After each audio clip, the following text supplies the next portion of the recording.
Tora mopa mapema saa 11.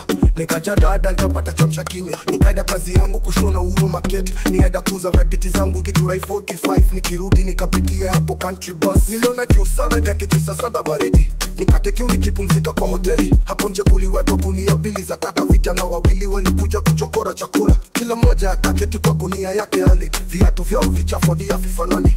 Uzao mararu wakisonyesha chupi, nywele zao chafu za mviringo bila kichana. Ngozi kaparara, uso kachanika chanika. Walianza na kuzila mifupa ya mabaki ya nyama, kisha wakala sukuma na malago, tena wakatapia matunda wakala tofauti. Waliposhiba walichukua karatasi wakaweka wali na chapati. Nilimuita moja ni msalimu na tufarijiane, kwa kuwa jinsi ninavyoona maisha yangu yatupukia hapo na eli kutafuta wafiki na siri za kuchokora mapema.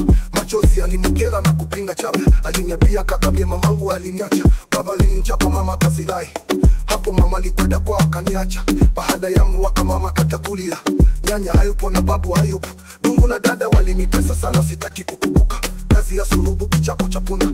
Nikakosa amani nikakuza vidoda. Hivi nilivyo naiona furaha maishani. Hivi nilivyo naiona amani maishani. Hivi nilivyo naiona huru maishani. Wanadamu ni wanyama wewe kiazia.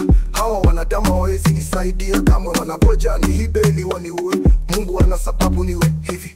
Pia japokuwa mimi kuniokoa. Walianza na kuzila mifupa ya mabaki ya nyama, kisha wakala sukuma na malabu, tena watabia matunda wakala tofauti. Walianza na kuzila mifupa ya mabaki ya nyama, kisha wakala sukuma na malabu, tena watabia matunda wakala tofauti.